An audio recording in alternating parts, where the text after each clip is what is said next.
Ration టాస్క్లో drama చేసిందా? అసలు రేషన్ టాస్క్లో ఏం జరిగింది? రియల్ విన్నర్స్ ఎవరు? సీత డ్రామా చేసిందంటే నాకు ఎందుకనో నా పర్సెప్షన్ ప్రకారం కొంచెం డ్రామా లాగే అనిపించింది నాకు. ఎందుకంటే టాస్క్ నడుస్తుంది, 3 టాస్క్లు ఉంటాయి. యాక్చువల్ 2 టాస్క్లే, లాస్ట్ టాస్క్ అన్నాడు బిగ్ బాస్. ఫస్ట్ది యష్మి వాళ్ళు గెలిచారు, అది ఎలా అయినా గెలవని. నెంబర్ 2 వచ్చి వీళ్ళిద్దరికి పోటీ, సీతకి అండ్ మణికంఠకి. అది చిన్న టాస్కే యాక్చువల్గా. ఏంటంటే స్టోర్ రూమ్లోకి వెళ్ళి ఏదైతే వస్తువు చెప్తామో అది తీసుకుని రావాలి. ఎవరు ముందెళ్ళి తెస్తారు అనేది ఇక్కడ టాస్క్. అక్కడ వాళ్ళు కొంచెం కాసేపు కొట్టుకున్నారు, డోర్ దగ్గర జామ్ అయ్యారు, లాక్ అయ్యారు, ఫిజికల్ అయ్యారు కొద్దిగా. యష్మి చెప్తా ఉంది ఫిజికల్ అవ్వద్దు, కొంచెం డిస్టెన్స్ మెయింటైన్ చేయండి, నేను డోర్ తీస్తా ఉంది మధ్యలో. దెబ్బలు కూడా తగిలాయి, ఈవెన్ సీతకి ఇంజూరీ కూడా అయింది.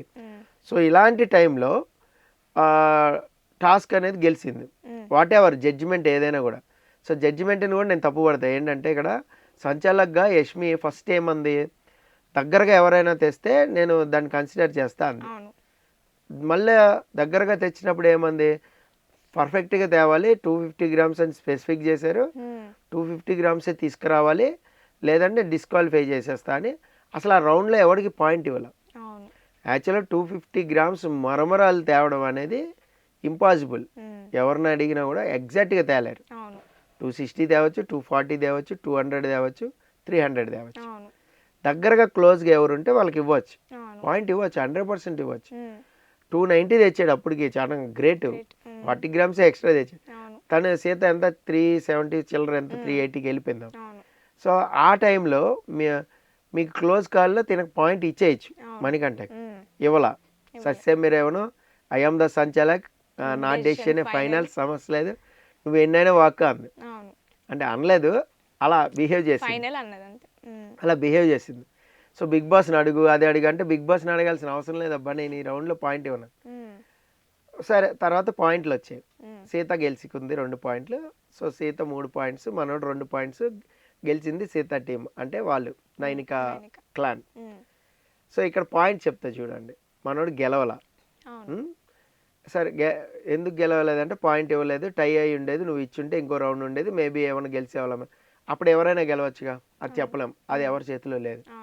అయితే యష్మి అన్న పాయింట్ ఏంటి, ఏడ్చుకుంటూ, ఆమె కూడా ఎమోషన్ అయిపోయి ప్రేరణతో ఏడ్చుకుంటూ, నేను కావాలనే సీతకి పాయింట్ ఇచ్చాను, సీత వాళ్ళు 5గురు ఉన్నారు, వీళ్ళిద్దరే ఉన్నారు కదా, అందుకని. అసలు అది రీజన్ కాదు, ఆమెకి బ్రెయిన్ ఉందా లేదా, అసలు మెదడు మోకాల్లో ఉంది. ఎందుకో చెప్తా చూడండి. అది 3వ రౌండ్ జరిగింది, మనోరాలు అని 3వ రౌండ్. తర్వాత 4, 5 మణికంఠ గెలిచింటే ఏం చేసేది, ఈమె కావాలని ఏమి ఇవ్వలేదు అక్కడ, అక్కడ ఇవ్వకూడదు అనుకుంది, పాయింట్ ఇవ్వలేదు, అంతే, దట్స్ ఆల్. అది సీతకి ఇచ్చుంటే మేబీ సీత 290 గ్రామ్స్ క్లోజ్గా ఉండి ఖచ్చితంగా ఇచ్చేది. ఇది ఆడియన్స్ ఊరికి పెట్టేసుకుంటారు పల్స్, నువ్వు ఫేవరెటిజం చేసావా లేదా అని అలా చెప్పేస్తారు. ఇప్పుడు అదే మనోడు మణికంఠ కాకుండా సీత తెచ్చుంటే పాయింట్ ఇచ్చేది, క్లోజ్గా ఉందబ్బా నువ్వు ఎక్కువ తెచ్చావు అనేది, అప్పుడు మాట మార్చేది. మణికంఠ గుచ్చి అడిగి, నేను వీకెండ్ నాగార్జున గారి దగ్గర తేల్చుకుంటా అని చెప్పాక ఈ అమ్మాయి కొంతసేపు ఆగి ఎమోషన్ అయింది, అంటే ఆలోచించుకుంది. అని నేను ఎందుకు ఇచ్చానంటే, నేను సాక్రిఫైజింగ్ దాంట్లో వాళ్ళకి రావాలని చెప్పి, వీళ్ళిద్దరే కదా ఎలా అయినా ఉంటారు, ఫుడ్ లేకపోయినా వాళ్ళు ఉండలేరు, వాళ్ళ రేషన్ వాళ్ళకి కావాలి, అందుకని చేశా అని ఒక ముసలి కన్నీరు అంటారు కదా, అది కార్చింది. అది తెలిసిపోతుంది. నువ్వు జెన్యున్గా ఏడ్చి ఫీల్ అయ్యి ఉంటే తెలిసేది కాదు. ఇప్పుడు నిఖిల్ ఉన్నాడు, లైవ్లో చూడాల చాలా మంది. నేను ఒక విషయం చెప్తాను, నిఖిల్ మణికంఠ ఇద్దరిలో ఎవరు వెళ్ళి గేమ్ ఆడాలని ఒక ఆర్గ్యుమెంట్ వచ్చింది. ఎందుకు ఆర్గ్యుమెంట్ వచ్చింది, నిఖిల్ యాక్చువల్గా వెళ్ళి నేను గివప్ ఇచ్చేస్తా, వాళ్ళకి ఇచ్చేస్తా, నేను నార్మల్గా ఆడతా, అంత స్ట్రాంగ్గా ఆడను అని చెప్పాడు. మణికంఠతో చెప్పాడు, మీ అందరికి తెలియదేమో, అది చెప్పాడు. చెప్తే లైవ్లో మణికంఠ ఏమన్నాడు, అట్లా అయితే నేనే ఆడతా వెళ్ళి, నేను నామినేషన్లో ఉన్నా, నేనైతే 100% ఇస్తా, నేను గివప్ ఇవ్వను, నాకు నామినేషన్ చాలా ఇంపార్టెంట్ ఈ వీక్ నాకు అన్నాడు. అయితే నేను నామినేషన్లోనైనా నేను కూడా ఉన్నా కదా, నేనే ఆడతా అన్నాడు. అప్పుడు అన్నాడు. ఆ ఒకటి అక్కడి నుంచి టెలికాస్ట్ చేశారు, అంతకుముందు కాన్వర్సేషన్ టెలికాస్ట్ చేయలా. గివప్ ఇస్తా, అది జెన్యూన్ నిఖిల్ది. ఇది ఆడక ముందే వాళ్ళ 5గురు ఉన్నారు కదా, మన ఇద్దరమే కదా, అడ్జస్ట్ అవుదాం, వాళ్ళ 5గురికి గివప్ ఇస్తే, ఇది జెన్యూన్. ఇది జెన్యున్ కాదు, ఇది నాట్ డ్రామా. యష్మిది. యష్మి డ్రామా సమస్యలే తెలిసిపోతుంది అది. ఎందుకంటే లాస్ట్ రౌండ్ అనుకో, అది ఈ మురమరాలు అనేది లాస్ట్ రౌండ్ అనుకోండి, ఎవరికి ఇవ్వాలి పాయింట్ అనేది దగ్గర పాయింట్ క్యాన్సిల్ చేసింది అనుకోండి, అది కావాలని ఇచ్చినట్టు సీతకి.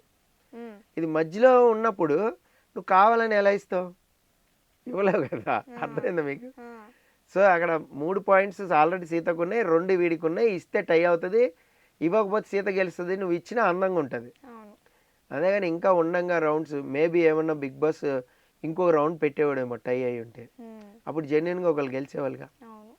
సో సంచాలకుగా మిస్టేక్ చేసింది ఏది రేషన్ టాస్క్లో.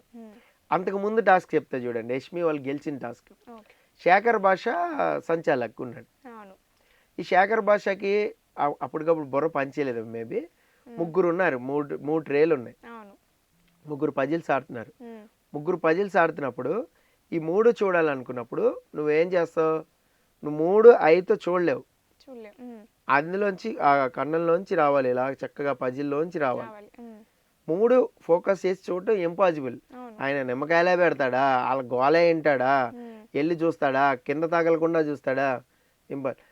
నేనైతే ఏం చేస్తాను అంటే సబ్ సంచాలకులని 2 తెచ్చుకునేవాళ్ళం. బిగ్ బాస్ని రిక్వెస్ట్ చేసి, నేను 2 సపోర్ట్ తెచ్చుకుంటా బిగ్ బాస్, ప్లీజ్ కన్సిడర్ చేయంటే చేస్తారు. హర్యానా అలా చేసింది ఒకసారి. నేను ఇన్ని చూడలేను కదా, నాకు 2 రండి అంది. అలాగే ఇంకొకళ్ళు ఎవరో కూడా చేశారు సీజన్ 5లో. నాకు ఇంకొకళ్ళు కావాలి బిగ్ బాస్ తెచ్చుకోండి అంటే ఓకే అన్నాడు. మీ డెసిషన్ మీది, మీరు ఎలా అయినా తీసుకోండి. అప్పుడు ఏంటి, ఒక్కొక్క ట్రే దగ్గర ఒక్కొక్కళ్ళు పెట్టచ్చు. అప్పుడు ముగ్గురు ఉంటారు, ముగ్గురు ఫోకస్ చూస్తారు, నిమ్మకాయ ఇవ్వగానే టక్మని పెడతారు. అది అందులోంచి వచ్చిందో లేదో కూడా చెక్ చేస్తారు.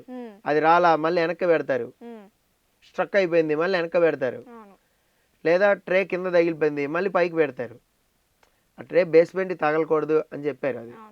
అది తగులుతానే ఉంది, అందరు తగిలింది.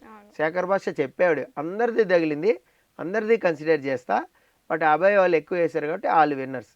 అది పర్ఫెక్ట్ జడ్జిమెంట్ కాదు యాక్చువల్గా. సరే పోనీ ఎక్కువ వేశారు కాబట్టి వాళ్ళకి వేద్దాం. ఒక సంచాలకు 3 ఉన్నప్పుడు 3 చూడలేడు. అది ఎవరైనా సరే హ్యూమన్ ఐ అనేది జస్ట్ ఒకదాని మీద వెళ్తుంది, లేదా 2 మహాన్. 3వది అసలు ఇంపాసిబుల్, ఇగ్నోర్ అయిపోద్ది. అది వాళ్ళు ఎట్లా ఆడారో కూడా తెలియదు. వాళ్ళు డైరెక్ట్గా ఇలా తులసి, అసలే నబీలు మీకు లూప్ ద హూప్లో హెడ్ టు హెడ్ ఆడాడు. మరి ఈ కూడా నిమ్మకాయలు ఇలా లేపి కింద పడేస్తుంటే చూడలేడు కదా, వేరే వాళ్ళు చెప్పాలి, చెప్తే గొడవలు అవుతాయి. సో ఇట్లా ఉంటుందన్నమాట. నెక్స్ట్ టాస్క్ అనేది రేషన్ టాస్క్లో సీత ఎమోషన్ అనేది కొంచెం నాకు ఎందుకో డ్రామా అనే అనిపించింది. ఎందుకంటే చెప్తా చూడండి, గెలిచిన తర్వాత అమ్మాయి ఎమోషన్ మేబీ నిజం అనుకుందాం. ఏమంది ఎమోషన్లో? ఫుడ్ కోసం కొట్టుకోవడం నాకు నచ్చట్లేదు బిగ్ బాస్, వాళ్ళకి కూడా ఫుడ్ ఇవ్వండి, వాళ్ళకి ఫుడ్ ఇస్తేనే మేము ఆడిన దానికి అర్థం ఉంటుంది, ఏదో సంథింగ్ బ్లా బ్లా బ్లా చెప్పింది. అంటే ఆమె ఉద్దేశం ఏంటి, ఈ టాస్క్లో గెలిచినా కూడా పెద్ద ఆనందం లేదు మాకు, ఫుడ్ కోసం కొట్టుకోవడం ఇష్టం లేదు, అందరికి ఫుడ్ ఇవ్వండి, వాళ్ళకి కూడా ఇవ్వండి. వాళ్ళకి ఇవ్వకుండా ఉంటాడా? ఇస్తాడు కదా. ఇప్పుడు సీత నామినేషన్స్ అప్పుడు మీకు టెలికాస్ట్ అయిందో లేదో కానీ, ప్రేరణతో వాగ్వాదం చేసినప్పుడు, సోనియాతో వాగ్వాదం చేసినప్పుడు, సోనియా బిగ్ బాస్ గేమ్ మీద క్లారిటీ ఉండాలి నీకు, కనీసం 2-3 సీజన్లు చూస్తే నీకు క్లారిటీ వచ్చేదని చెప్పింది. చెప్తే సీత ఏమంది, నేను 1 నుంచి 2, 3, 4 అన్నీ చూసిన, ఓటీటీతో సహా చూసిన, నేను ధైర్యంగా చెప్తా అని చెప్పింది. మరి అన్ని సీజన్లు చూసింది. బిగ్ బాస్ వాళ్ళని ఎండగట్టేస్తాడు, ఆకలితో చంపేస్తాడు అని అనుకుంటుందా? లేదు కదా, ఇస్తాడు కదా, ఏదో ఒకటి ఇస్తాడు. అరటిపళ్ళు పంపుతాడు, యాపిల్ పంపుతాడు, లేదా రాగి పిండి ఇలాంటి గంజి పంపుతాడు, సంథింగ్ వాళ్ళకి కావాల్సిన ప్రోటీన్ వాళ్ళకి ఇచ్చేలాగా చూస్తాడు. నీరసంతో బాడీ డీహైడ్రేట్ అయిపోయి పడిపోయి హాస్పిటల్కి వెళ్ళి అంత సినిమా ఉండదు. మహా అంటే పనిష్మెంట్ ఎంత ఉంటుంది, 24 hours 48 hours, or else Nagarjuna weekend వచ్చే వరకు ఉండొచ్చు మేబీ. ఏది ఓడిపోతే అంత పనిష్మెంట్ ఇచ్చేంత ఇది ఏం కాదు, వాళ్ళు ఎఫర్ట్స్ వాళ్ళు పెట్టారు. గెలిపోవడం అనేది మన చేతిలో ఉండవు. అది తెలుసు కదా, తెలిసినప్పుడు అంత ఎమోషనల్ చేయాల్సిన అవసరం లేదు. అంటే ఇక్కడ ఏంటంటే మనం అలా ఎమోషనల్ అయితే ఆడియన్స్ కనెక్ట్ అవుతామా అని కూడా గేమ్ ప్లాన్ ఉండొచ్చు, అంత ఓవర్ స్మార్ట్ థింకింగ్ ఉంటుంది. సో మీరు అంత ఉండదేమో సార్, నిజంగానే ఏడ్చిందేమో సార్ అన్నా కూడా 100% ఆ థింకింగ్ ఉంటుంది. మనం ఇక్కడ హ్యూమానిటీ యాంగిల్లో మనం చెప్తే మనం బాగా మెచ్చుకుంటారు జనాలు, మనకు బాగా ఇదవుతుంది. ఉండకుండా ఎందుకు ఉంటుంది? సో అందుకనే నేనేమన్నా అంటే రేషన్ ఈ టాస్క్లో డ్రామా అనేది అయితే నడిచింది. అయితే అక్కడ యష్మిది డ్రామా నడిచింది, ఇక్కడ సీతది డ్రామా నడిచింది, అక్కడ నిఖిల్ కూడా వాళ్ళకి సాక్రిఫైస్ చేసేద్దామని అతను కూడా కొంచెం ఇది చేసి మళ్ళీ నేను వస్తాను నీతో పాటు అని నామినేషన్స్ అనేసరికి మనోడు కూడా ఎలక్ట్ అయ్యాడు. అవును నేను కూడా నామినేషన్లో ఉన్నాను కదా, రిలాక్స్ అవ్వకూడదు. సో ఇలాగా సోనియాది అక్కడ డ్రామా నడిచింది, వాళ్ళకి ఫుడ్ లేదు నేను తింటున్నా, everything show drama yesterday episode. Okay sir.